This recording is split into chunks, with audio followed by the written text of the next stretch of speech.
People were like, oh, this is fun. And I'm like, yeah, it's fun music. Why would you not like this music? Like, I would not want to, if someone just didn't like disco, I'm like, how could, like, you don't have to be a huge fan of it. But, like, if you just don't like it, like, I don't understand how you don't just like it a little bit. When I was a kid, I had chronic ear infections for years, every day, taking medicine for it. And I went up to the DJ, and I was like, hey, I want a job here. And he's like, oh, go talk to the manager. He's got a big poofy afro. And this guy, like, an afro that was, like, this big. And I'm like, okay. And I went up and talked to him. I'm like, hey, I'd like a job here. Hi, this is Lauren Engel of Sidewalk. Talk to him here with Viceroy. What's going on? I found your stuff so long time ago. You're one of the first people that I listened to. Oh, dope. From like getting into more electronic, because a lot of your stuff is posted on a lot of the YouTube channels like Majestic Casual. Yeah, all that stuff. And I was so into that, and I was like in those holes of like just subscribing to all those channels, and that's how like I found your music like years and years ago when I was living in Hong Kong. I find that's like very common when people find my music. It's very like naturally just through music channels that they're really interested in, and which is great. And then they end up sometimes following me for a long time, which is the best part about it. So you where were you born? Like, because you lived in like the East Coast and West Coast, right? Yeah, it's a bit of both. So I was born in the East Bay of San Francisco. And then lived there till I was 10, moved to Connecticut, went to college out there, then realized that the weather's awful, and I need to get out of Connecticut and move back to the West Coast. Oh. Lived in San Francisco for 7 years, and then I've been down in LA actually a year, which is crazy. Things just went whoop, like that. So you moved to Connecticut for your parents' job? Yeah, my dad was working in New York, and I obviously didn't have much say in that, but it's a great place to grow up, honestly, and you learn a lot about. I'm sure you did when you went to college in Boston. I'm sure you learned a lot about people on the East Coast are very different than the West Coast. Very uptight. You learn to deal with different kinds of people. I think it's kind of an important skill if you're living in the States, for sure. What do your parents do? Let's see. My dad is in tech. He works for Map Arts, a big data company, solutions company. And my mom was a stay-at-home mom, but had some businesses. She was. There's a dog. She was like a personal coach for sports and the mental part of sports. Oh, Kind of making get yourself in the right headspace, and personal trainer growing up. Running the YMCA in San Francisco. She did a bunch of different stuff like that, and she had a skincare line she's working on. She's just a little bit all over the place. She's an entrepreneur. Yeah, she's an entrepreneur. Wow, that's a fighter jet, one of the bomber planes things. That's crazy. That's crazy. That's really crazy. I was going to show it. I don't know if you can see. Oh, there's another one. Maybe I caught it. Those are like one of those, like, what are those, B-52s? It was like, I don't even know. That's the first thing that just came to my head. Like, is that B-52? So, anyways, my mom, she's an entrepreneur, and took care of me while I was just a little rugrat, so. Where do you think you go to a creative side from then? Good question. Well, my mom was a volunteer art teacher from K to 5, and from there I kind of explored like less music stuff and more art stuff, but we had a piano in the house, and my dad didn't play a single instrument. He went to West Point. He was in the military for a bit, and but it's funny, those people that go that route and then come out of it are like way chiller than normal people. My dad's the chillest guy in the world. Yeah, because he's everything so else chill. is nothing compared to that. It's like pledging a fraternity for like 5 years, so they just like they come out to be chill, I just think my mom and dad were just always putting music in front of me, taking me to shows. Just they think it's really important that I got involved in it, and somehow just explored, see maybe I liked it or not. What kind of music were they playing around the house when you were growing up? It ranged from two very specific things. It either ranged from Kenny G and Andre Bocelli, or it was like some like fun kind of throwback 80s, 70s disco stuff. But yeah, a lot of Andre Bocelli and Kenny G when I was younger. But it's just interesting that I had saxophone for a while in my touring for my live show or in some of my songs. So maybe it was from, shout out Kenny G, maybe I got that from him. And then the disco stuff, did you already love it back then? I've always just loved the rhythm and bounciness of it, and it just makes you want to dance when you first hear it. I mean, it's just always been my favorite kind of music, whether it's I've grown and listened to different things over time. I've always just loved the vibe of it, and the way it makes you feel, and you're always you're having a good time when you're listening to it. You know, it's not like a sad moment in your life when you're listening to disco. So, how do you describe yourself back then, growing up?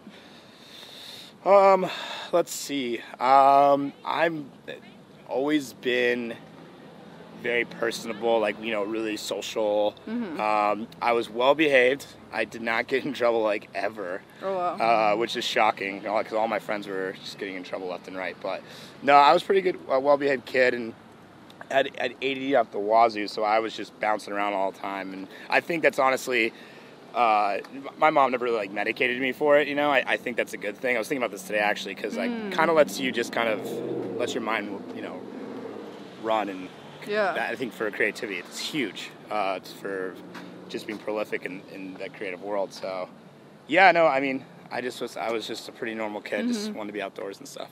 Did you like school? Were you good at school? I did not like school. I had to try really hard to get, like, pretty decent grades. So definitely wasn't for me. I definitely was on the creative side immediately. I'm not much of a hard science kind of person. Yeah. But no, I mean, it's weird because I studied sociology in college, maybe because it had to do with kind of sales and marketing, and I found that kind of stuff interesting in some ways, you know, learning about peoples and trends. And then I did a music minor, which I learned more about, like, I focused more on hip-hop culture. We had actually some pretty interesting courses at college about hip-hop culture and race relations. It was pretty fascinating. Ended up doing my thesis on disco in kind of the similar kind of mindset of race relations and how everything grew out of that, and how it was kind of an encompassing genre for whether you're gay, straight, black, white, you know, like anything like that was a place you come together. So that's the kind of stuff I studied in school. And then I ended up, now I'm here DJing and making music. And then back then, did you have a career in mind, like in high school? I wanted to be a lawyer for some reason, and a chef. I don't know why, actually. I think I just chef. I mean, it's interesting when thinking about that now, because now chefs and celebrity chefs and chef culture is so massive, probably thanks to Netflix. So you had chronic ear infections, right, back then? When I was a kid, I had chronic ear infections for years, every day, taking medicine for it, and you know, for having it for so long, you know, it's an important part of your life when you're learning motor skills and speech and everything like that. So I wasn't really, like, learning all that because my ears were constantly plugged. I had to get, like, tubes put in my ears, the whole 9 yards. So it wasn't probably till about first grade where I was pretty much up to where I should be for a kid my age. Before that, I'd, like, speak an alien language mixed with kind of English. It wasn't really, you know, it was, like, kind of all over the place. It was pretty wild. Yeah. But hearing my mom tell me about it, and so, yeah, it was, you know, luckily it didn't go anything worse than that, but yeah, it's pretty. That's a good find. I think I've only talked about that once, but yeah, it's interesting that, like, I ended up being in music or something like that. Yeah, like, do you think? I mean, did it affect you, the way you hear music at all, or I guess you don't know, right? I think it's more eager to. When I was younger, I think it probably made me more eager to explore anything music related I could get my hands on. You know. Especially that I was finally coping with finally being somewhat normal at like, first grade. And so I was just trying to explore anything I possibly could, and I think I just attached to music really early. And whether that be the Backstreet Boys or anything I was listening to back then. Yeah, I don't know. It's interesting. I don't know what I've been like if that didn't happen, you know? But what were you doing in your free time growing up then? Let's see. My mom put me into, you know, different kinds of sports. Mom and dad were like, "Hey, try these different sports, see what you like." Which I really appreciate about. What I appreciate about them is they wanted me to kind of try everything and see what I liked, didn't like. They didn't force anything on me, which I'm pretty, you know, fortunate for. And let's see. I played some sports growing up, tennis and golf and things of that nature, which I ended up pursuing tennis pretty seriously after that. So you're really competitive? I would say it's depending on what it is, but I'm not a competitive person by nature, but I did play competitive tennis. Yeah. In tournaments and the whole 9 yards going up through college. Yeah. Were your parents open with you doing any career early on? Like, was sociology something that they're like, oh, that's a cool thing to study, or were they afraid that you didn't really know what you had in mind with that degree? Yeah, you know, it's interesting because going to a liberal arts school, it's less career-driven majors. So I kind of didn't have a choice to do like sales or marketing or business degree. So that was like kind of the closest where I could just learn about peoples and trends and they were always pretty chill. They were never too worried about me doing one thing or another. They really were open to me just exploring whatever it was I was interested in at the time. Yeah. So, I mean, can't ask for more than that, right? Yeah. For parents, so like they've been pretty cool. And you found a lot of music early on through TV, right? Oh, of course. I mean, VH1 and MTV, when they actually played music instead of crazy reality TV shows, was amazing back in the day. I mean, I remember watching old Prodigy music videos or Sugar Ray and stuff in my living room, and it was amazing. And that was how you found everything out back then.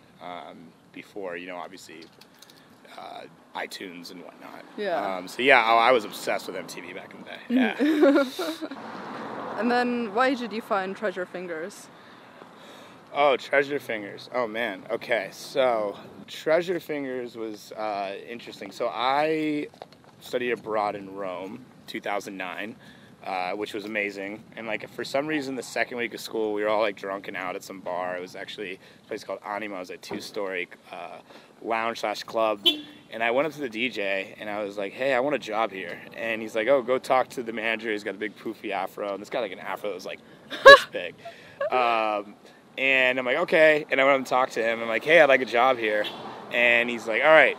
He's like, bring a lot of Americans. I'll give you like Monday or Tuesday nights. And I'm like, all right, sweet. And I woke up the next day. I'm like, what did I do? Like, I'd never DJ'd in my life. Why did it even click to you to like ask him? Well, so like, did you? So like, I just was drunk. I just thought it was the coolest thing in the world. I was like, this is what I want to do. Was it like a joke with your friends? Or like, no, I just like had an interest in it, and I just started finding out about dance music. It was like 2009, and Treasure Fingers was the guy that I was introduced to and made me interested in DJing, and that was why I ended up going and talking to that club and wanting to DJ. And I woke up the next morning like, what do I do? So like for the next week, I learned really easily on Ableton how to just like do A and B tracks back and forth, and convinced all these kids from my school to go because it was like a 15-year open bar. And they were just like, oh, yes, I'll go. Because when you're studying abroad, that's all you really want to do is just go out. Yeah. And I would just play things like from Treasure Fingers, who was the guy that got me really into like kind of disco-y house, indie dance stuff. And I would just rinse all his tracks all the time. Oh. So I just always really loved his music. He was definitely the guy that got me into it. And he's also one of the nicest dudes ever. I got to work in his studio one time in Atlanta, and we've become friends over the years. And that's what's really cool when you meet your icons or idols that you start out, make you want to get into that career path, and they actually end up being cool. Yeah. That's the best. And so, like, he was definitely one of them.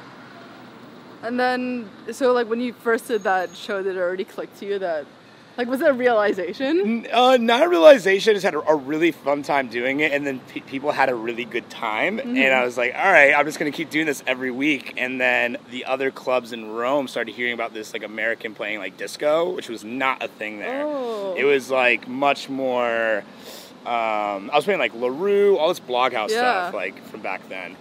So, let's see, yeah, they were playing, like, a lot of hip-hop and David Guetta and, like, Black Eyed Peas. That's what the clubs were like playing for the most part.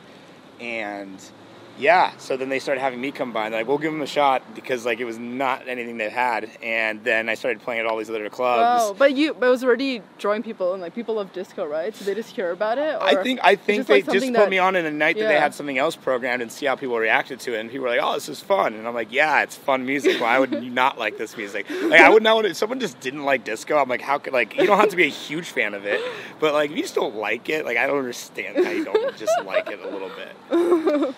So, yeah, no, it then ended up going great, and started a mashup career from that when I was there. went back to college, and that started taking off, which was funny. So I started up as a mashup DJ. I went by DJ Philistine, and I got that nickname because when I was studying abroad, and we'd go on all these like art walks, like 2-3 hour ones a day for every single week for like 4 months. After a while, looking at all these different Roman structures for a while, it just kind of all starts looking the same, and I get sick of it. And I just I refuse to do any more of these. I'm so sick of going on all these walks.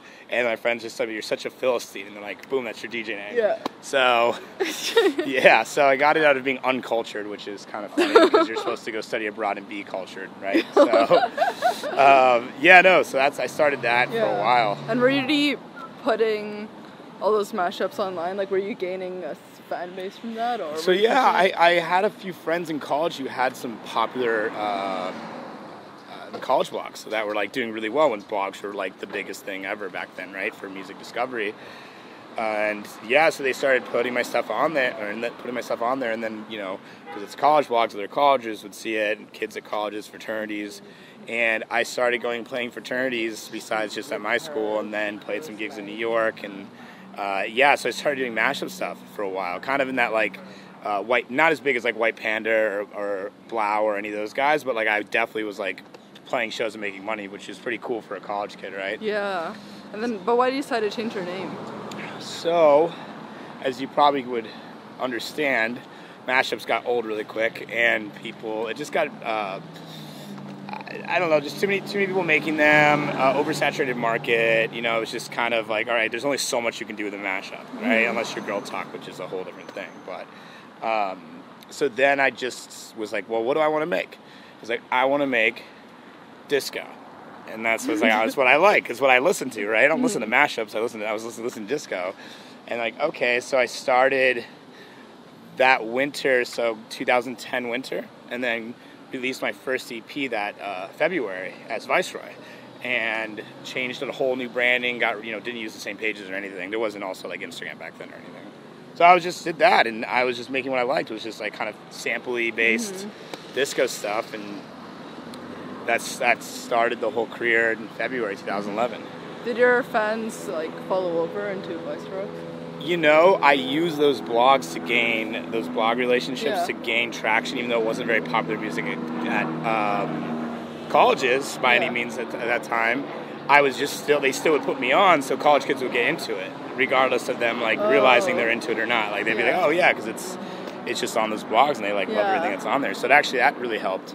And so then I started doing that, and that was February 2011. Yeah, and then you started writing for blogs, right? Or I was writing for Vacate Vitamins back in the day, and I had my own blog, The Beat Brothel.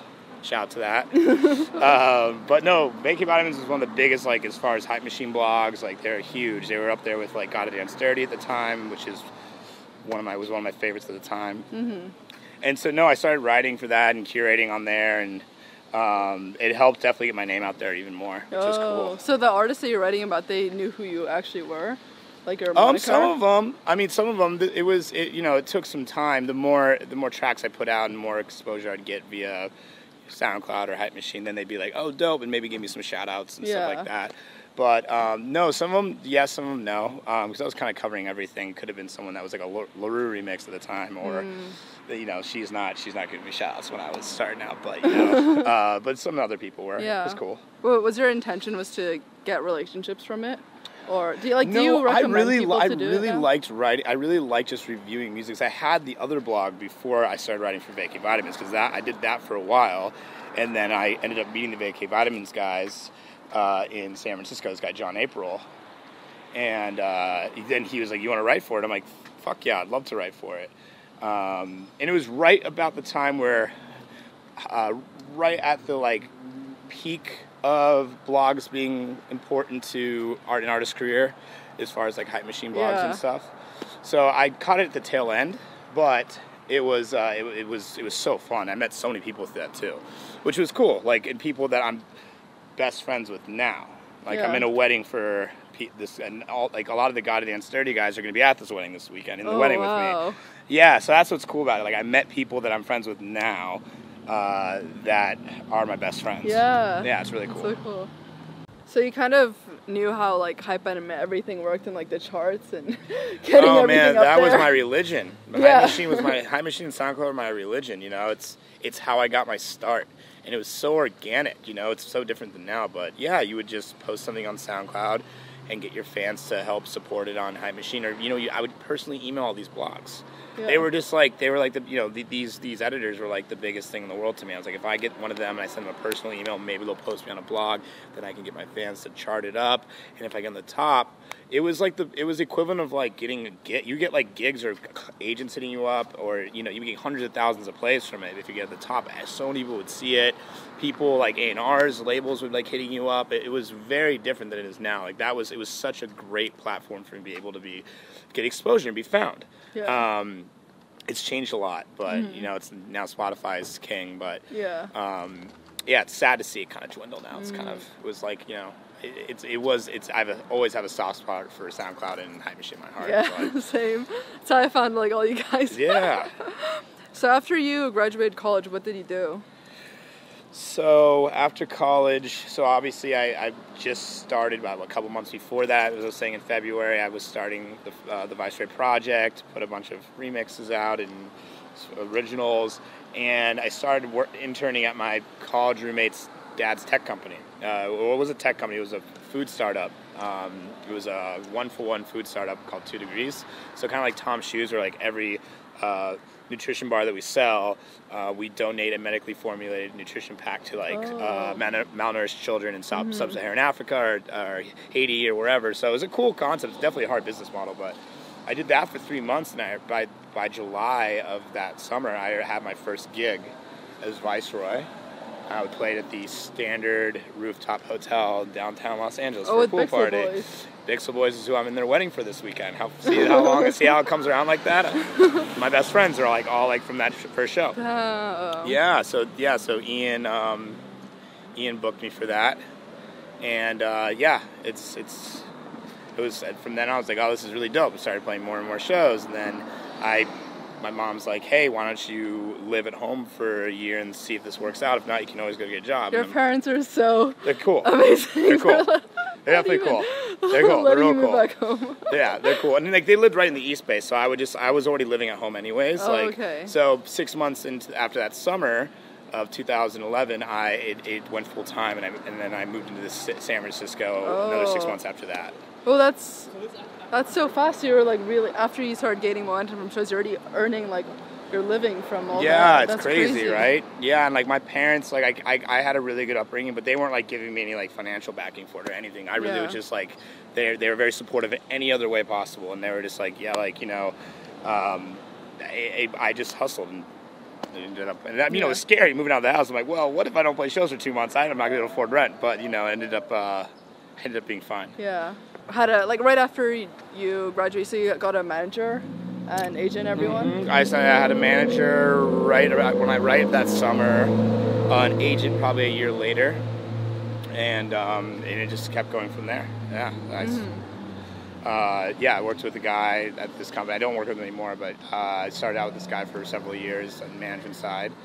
And then, had an agent like about a year after that. This guy Adam is the man. He works over here. Yeah. He was working at Bond, which doesn't exist anymore, but they got acquired by Untitled Talent Agency. So he's over there right now. He's a good guy. And you're with a record label now, or? So at that time? No. Oh, no. Now I'm with, I signed a deal in April with AWOL, which they are known to be, it's kind of like distribution deals initially, and then this year they got $100 million in funding. They're part of Cobalt. Okay. And so they have $100 million in funding. They're hiring 100 people at the end of the year, and they're turning into a full-fledged label. But I control when my releases go out. I control the marketing budget. It's like the most artist-friendly label system out there, and it's the future. Like every single major label is like shaking in their boots. But it's cool. So I've been doing that since April. It's been awesome. yeah, I mean, they have other artists on there like Lauv and like Tom Misch, and it ranges from like everything. It's not just electronic. How has it been like over the years? Because you've been doing music for 7 to 8 years. You've seen so many trends come and grow. I mean, you were even before, like way before the tropical house trend. Yeah, and that peaked, and then it's like, so interesting. Yeah, I know. It's like I kind of just shoved that aside for a long time because I didn't want to seem like that guy was like like the old cranky grandpa. Like I was here before tropical house. It's so I'm not about that. But then I people kept saying it's like, yeah, like I guess my branding and not necessarily my music, like Kygo had created a whole sound, there's no question, but I think the branding of my like bright tropical, outfits and summertime all the time, my slogan, I think it created a path for that to exist. And I started getting pigeonholed into that world, which I'm not complaining about for a while. It really definitely helped with my career, but I also realized, I was like, I can't get pigeonholed in that forever. And if I also have been doing that same sound for like at the time like 7 years, I was like, I can't, or 5 years or whatever it was, like I don't want to get pigeonholed into that. You've seen it with other genres that happens, So how did you stop yourself from being like stagnant? Like have you tried like? Yeah, no, it's a good question. So it's been over a year, 2 year process, just trying to figuring it out. It's not overnight, but I also didn't want to make it just this drastic change where everyone was really kind of shell-shocked by it. Dubstep. Yeah, right, go to dubstep. Or just like, I want my fans to understand the process of where I'm going, because they're just equally as important to me as the process. So to be involved in it and understand what I'm doing because I wouldn't be here, without them. Mm-hmm. So like over the last year and a half, 2 years, I just started doing different writing sessions with like new musicians that kind of gave me an interesting take on what I was already doing, and I'm trying to figure out, I kind of want to make some more, I guess, hip-hop tempo-leaning stuff. I realized my most popular music over the 7 years was these Jet Life series I did, a few of my other singles back at the start, and other things like that, which were all down tempo. None of them, they were like between 83 and 105 BPM. And that was a realization I had that was like, wait a minute, it's not even like the top 10 songs I've made were, any of them were house music or house tempo or anything like that. And I was just like, wait a minute, that's something I need to really like think about, that my fans are reacting to that the most. So that's what I worked on over the last year, kind of like hip hop and R&B leaning kind of funk stuff, and like kind of more jazzy in that sense. And so like that's what I kind of like making. And with that AWOL deal, I released the first single this year and kind of redid the branding, wiped my Instagram clean, kind of wanted to mature my brand in general.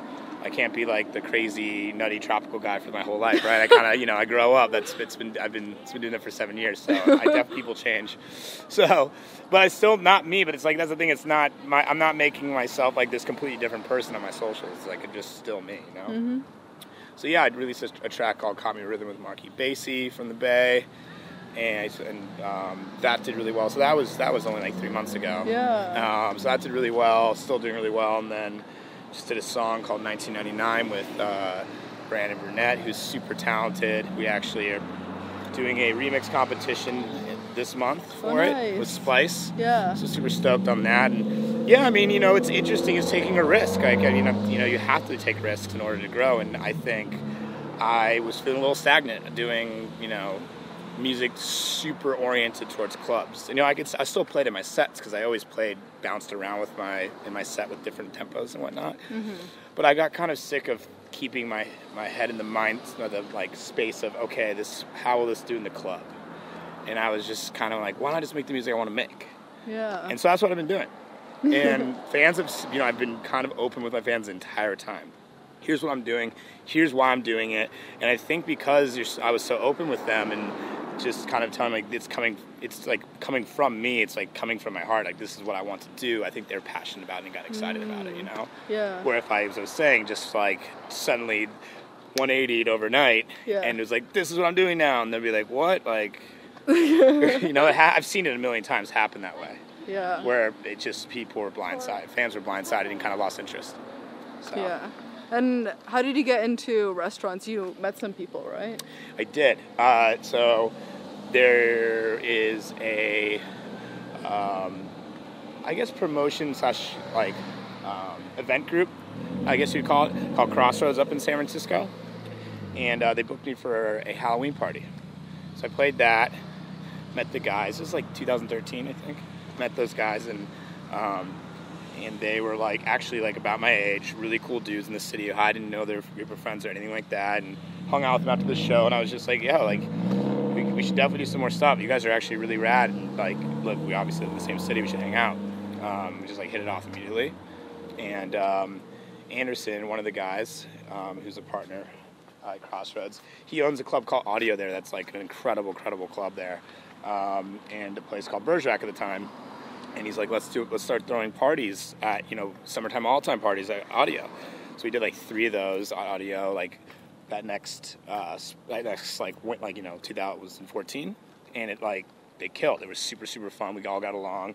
We started throwing pool parties, summertime all-time pool parties, and those killed, like the Phoenix Hotel. So it was really fun. It wasn't just me playing. I'd bring in artists to play as well. So I honestly, that's just how it started. And then they were like, hey, we're opening a Caribbean tropical restaurant a block from your house that's like very summertime all-time. Do you want to invest? And I was like, yeah, that sounds amazing. I'd love to do that. So then they ended up investing into that, and then it's called Palm House. It's in the marina in San Francisco. It's awesome. And yeah, we just came closer and closer. And we're like, hey, do you want to like help out with Crossroads, and do you want to become a general partner with the restaurant stuff? And I'm like, I'd love to. So we did that, and then opened up, did like a fundraising round for Dorian, which was the next restaurant that opened up in the marina as well. And it's kind of like a classic American fare with a raw bar and like a big whiskey menu and stuff. Nice. Oh, it's great. It's really open and spacious. So they're very 2 different places, which is cool. And so yeah, that's how I got involved with them. Was helping with the bookings for Crossroads for a long time, and Anderson and Benson and Jack, they're like some of my closest friends. It's just kind of happened organically. I kind of like anything in my career, even though it's I wouldn't consider part of the Viceroy career, but still like it's kind of just everything's been kind of organic, which has been nice. Yeah, you always wanted to like be a chef. Is this like that's the thing when you're mentioning earlier. Yeah. I want to be a chef. It's like this is the next best thing because what I've learned about close friends that are chefs and it's a grind. It's a grind I'm like really impressed with because you take a lot of shit before you can actually get anywhere there. So I mean, just like anything, but I think that being in a kitchen is not easy. How would you say you've grown as a person compared to when you were younger? Let's see. Things have stayed the same. I'm still outgoing and get FOMO when I'm not doing things with my friends. So that's stayed the same. I think my patience has gotten a lot better. I'm still a pretty impatient person, but I think it's gotten a whole lot better since I was a kid. Obviously, kids just have no control. But I was pretty impatient back then. Now I've gotten a lot better about it over the years and kind of just like let things do their thing before having to check in 1,000 times on stuff, and like there's a process. So I've definitely gotten better about that. Yeah, I mean, I guess that it's interesting because my interest as a kid with certain sports or just certain activities have drastically changed over the years. But I think that happens with everybody. You either get burnt out of something or you discover something new you didn't know about. But I find myself going back to them, like tennis, and I'm playing a lot more tennis again, and just things that I took some time off from, and I'm learning to like them in a new way. Yeah. That's, I think, really cool. Yeah. Okay.